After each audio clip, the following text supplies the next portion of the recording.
Labas rytas, gerbėmieji susirinkusieji. Pradedame spaudos konferenciją, gal daugam netikėta. Tai vadinasi Lietuvos piliečių laimėjimas ir ES valdžios beviltiškumas. Taip drįsau pavadinti šią spaudos konferenciją.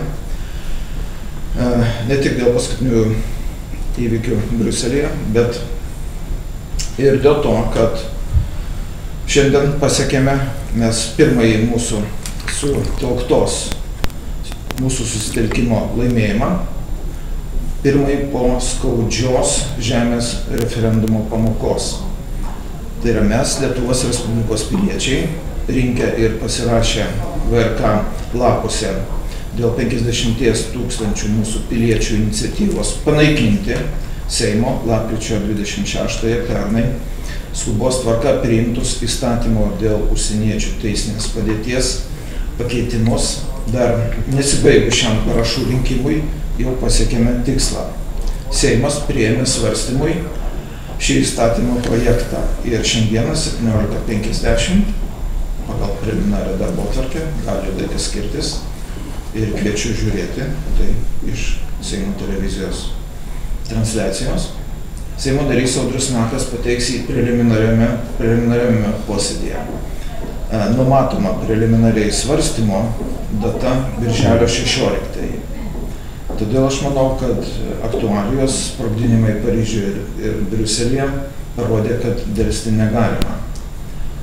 Ir noriu pasakyti, kad be jūsų visų šiai iniciatyvai birželio 3 grupės sutartų bendraminčių iniciatyvinės grupės parašus rinkusiųjų ir pasirašiusiųjų to nebūtų įvykę.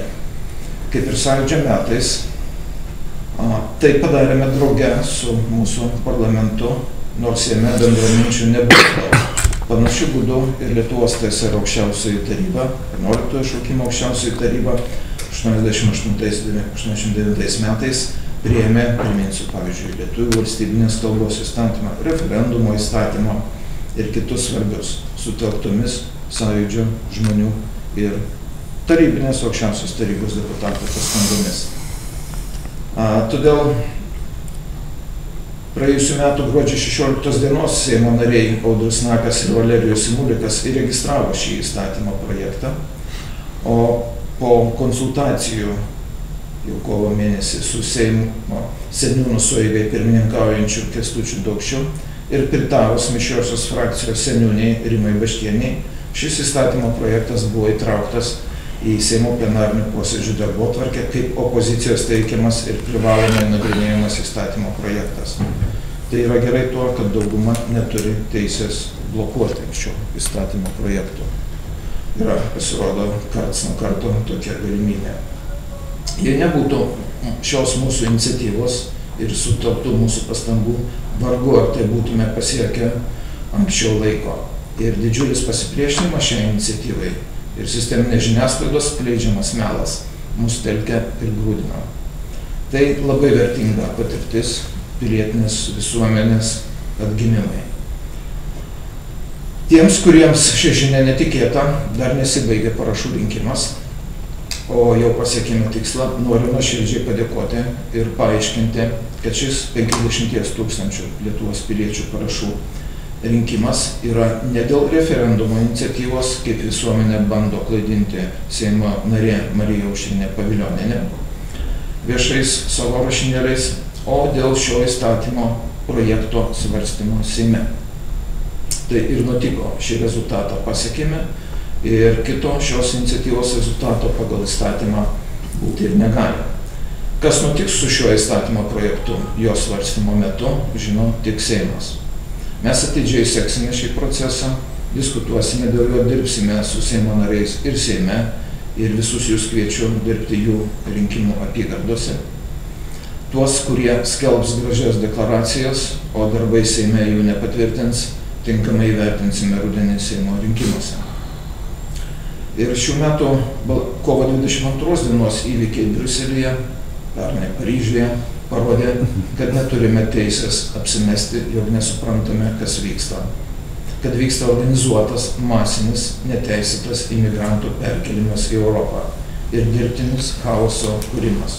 Paryžiaus sprogdinimų dalyviai iš Briuselio, žinomi kovotojai Daesh gretose Sirijoje, turėjo leidimus gyventi Belgijoje. Ir viso tai žinojo visos valdžios, visos spec tarnybos. Ar reikia dar kažką komentuoti?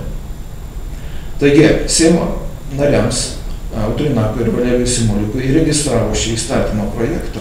Paaiškėjo, kad Seimas pernai lapkričio 26-ąją priėmėsi minėtus įstatymo dėl užsieniečių teisinės padėties pakeitimus buvo paprasčiausiai apgautas.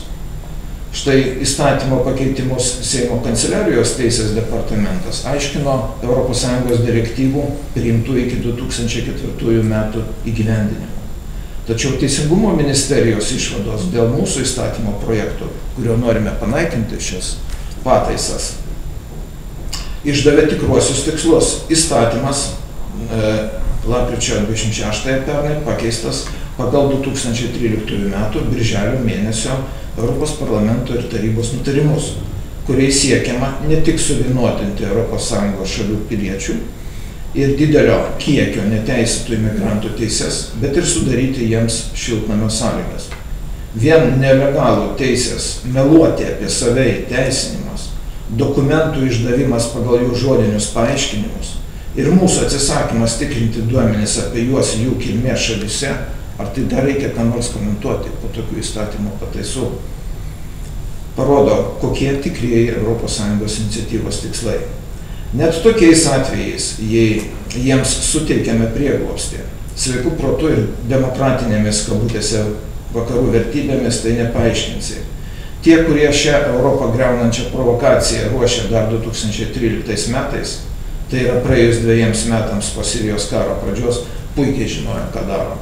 Paklodės dydžio išplauto turinio ES direktyvų priėmimas Europos parlamente ar paskirtų, tai yra niekieno nerinktų komisaro Europos komisijoje, vyksta tik parodijuojant demokratiją ir vaidinant aukšto lygio kabutėse vadovus.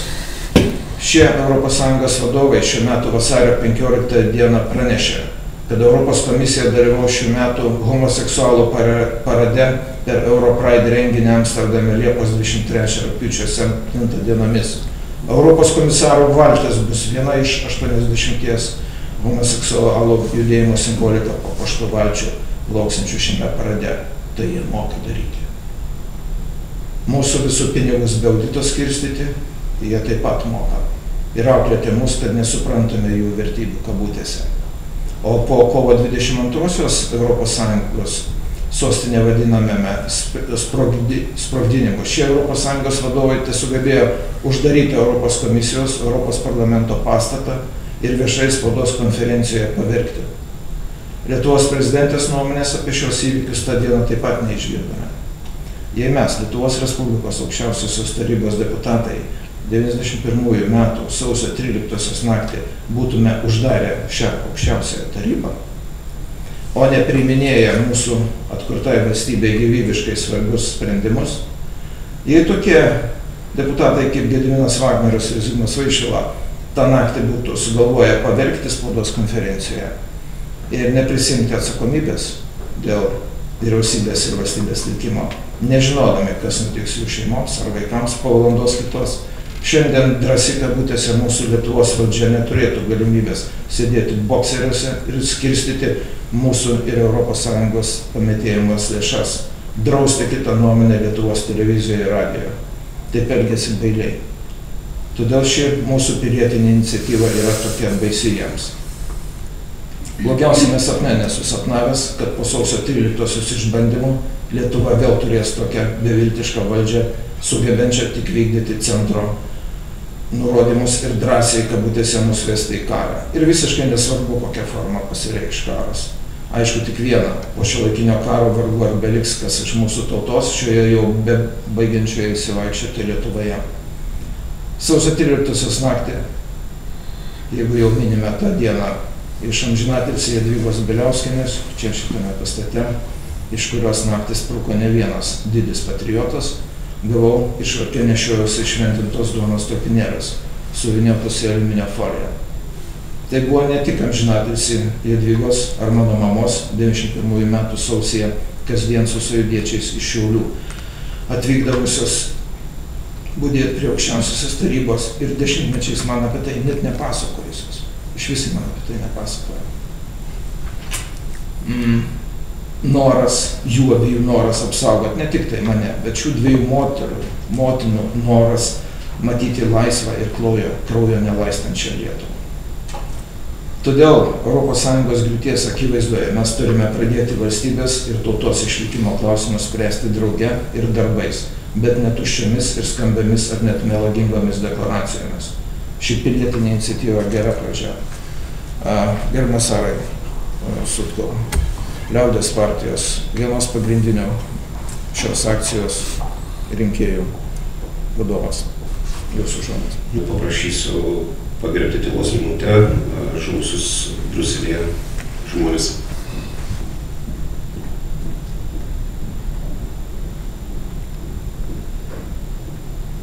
Pasakyti, mūsų iniciatyvos įstatymo projektas šiai dienai kol kas yra nukeliamas svarstyti, ta prasme, nors jau pagal numatomą datą į birželio 16 dieną. Matomai liberalistinių nuotaikų žmonėms ir taip vadinamiems ekspertams reikia pakankamai daug laiko, kad pasisilioti su žmogaus teisų sąvokomis, pafilosofuoti šią temą.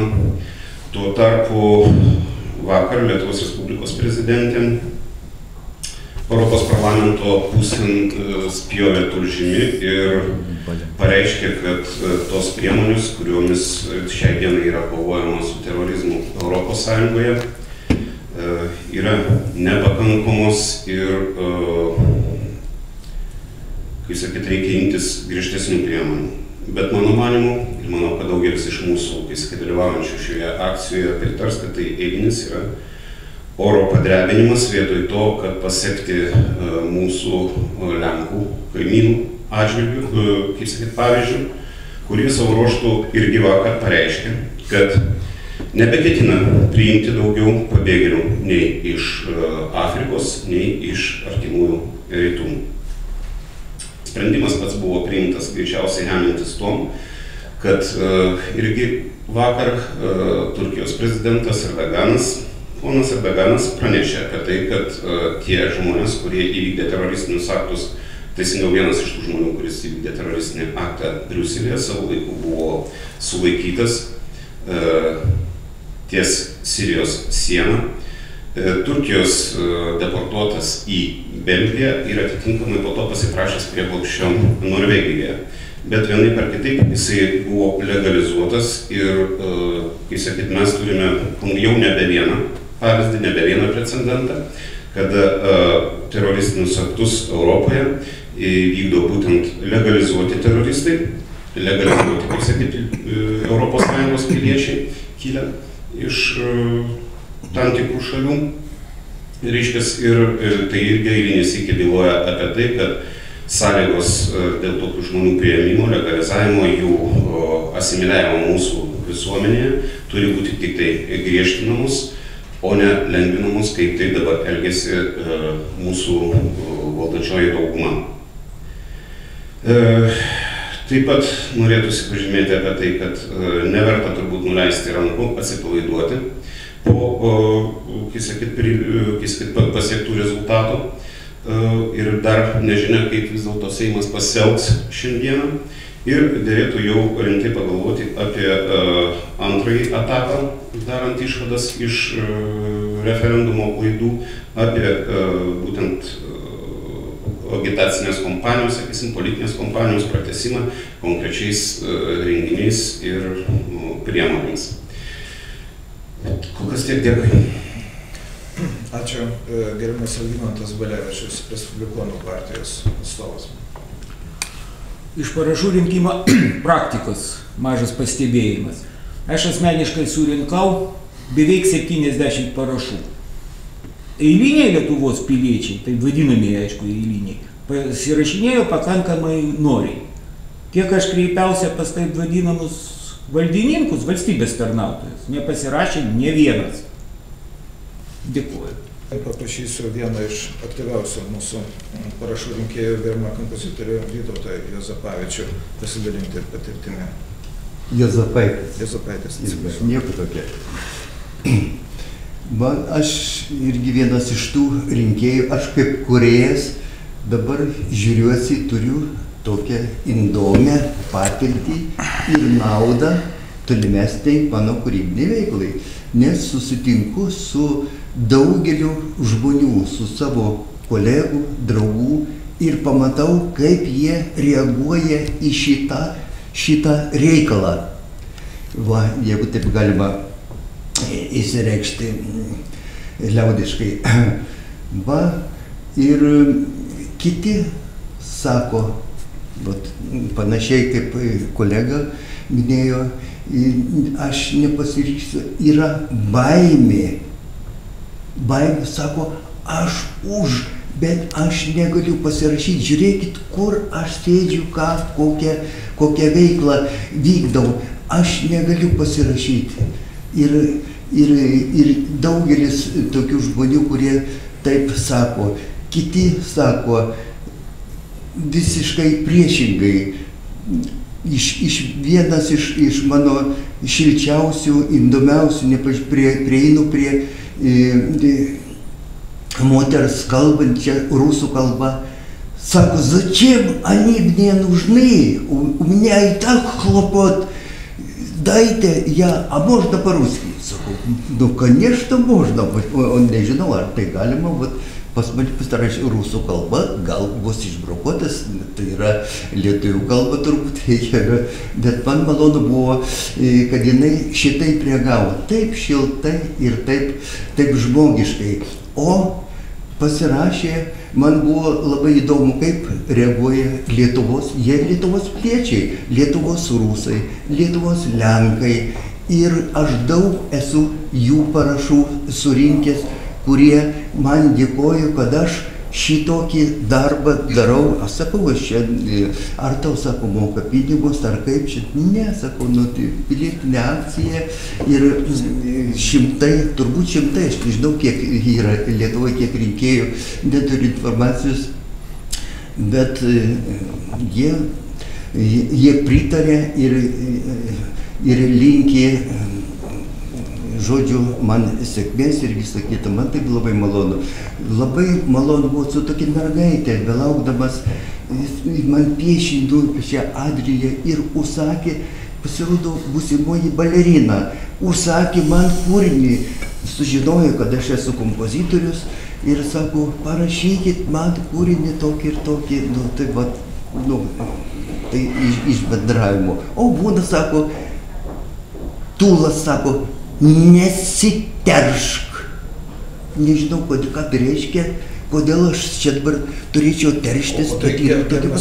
Gal veidai nepatinka tų, kurie renka parašus? Va, ir klausia, o kas čia iniciatoriai? Aš tikrai sakau, 33 žmonės, alfabetų tvarka surašyta, aš turiu tą informaciją, bet tada neturiu. O sako, ar toks ir toks žmogus yra?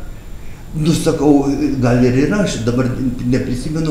Ir jeigu jis yra, tai aš nesirašysiu. Tai sakau, ar jūs prieš šitą žmogų, sakau, jūs turit puikų vyrą, savo aš jį pažįstu, kodėl jūs dabar, kodėl jums svarbu šitas žmogus, kurio jūs klausit. Vat panašiai. Ir būna, kad sako, vat, man atrodo, jeigu yra toks ir toks žmogus, aš neminėsiu kas, nes visokie jiems nepatinka, tai sako, aš negaliu rašytis, nes jis man nepatinka. Kodėl, sako, taigi tu jau turi vyrą ir visą kitą ir tu jau tokia mamliu, kad jau nebereikia galvoti apie tokius dalykus. Tai va, tokios patirtis, tokios juokingos ir tokios labai įdomios, aš netgi užrašinėjau tas mintis savo, nu, tai mano anūkam, kada tos prozis ar dar kai kam, čia labai tokių mano patirtis kaip kūrėjai ir aš dėkoju, kad jūs mane įtraukite. Dėkui, gerbiamas Vytautai, už jūsų triūsą ir pavyzdį. Tai yra svarbiausia. Šįryt Lietuvos radijo transliavo pamokėlę, kas yra pilietiškumas, klausinėjo žmonių. Tai pilietiškumas yra visų pirma supratimas mūsų valstybės klausimų. Patinka, nepatinka, Aras, Giedrius Volhanka, koordinatorius, kompozitorius Vytautas Zapaitis, Zigmas Toksvaišvila, Algimantas Balevičius, partijos pavadinimas nepatinka. Ar kas? Tai ir yra pilietiškumas, kai suvokė valstybės problemą ir savo pareigą valstybei, o ne taip, kaip girdime iš dažnai LRT eterio, linksniuojamas pavardės, jos patinka ar nepatinka.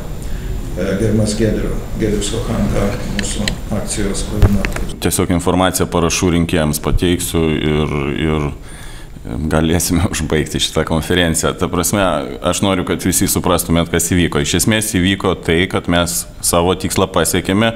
Šiandien Seime yra svarstomas pirminiai stadijoje, patikimo stadijoje mūsų siūlomi įstatymo pakeitimai. Akcija toliau vyksta, tačiau per savaitgalį iniciatyvinė grupė priims vienokį ar kitokį sprendimą, priklausomai nuo to, kaip šiandien reaguos Seimas į šitą pateiktą įstatymą, priims vienokį ar kitokį sprendimą dėl tolimesnės akcijos tikslingumo. Tai dabar kol kas viskas vyksta, taip kaip vyksta, ir tiesiog rinkit parašus.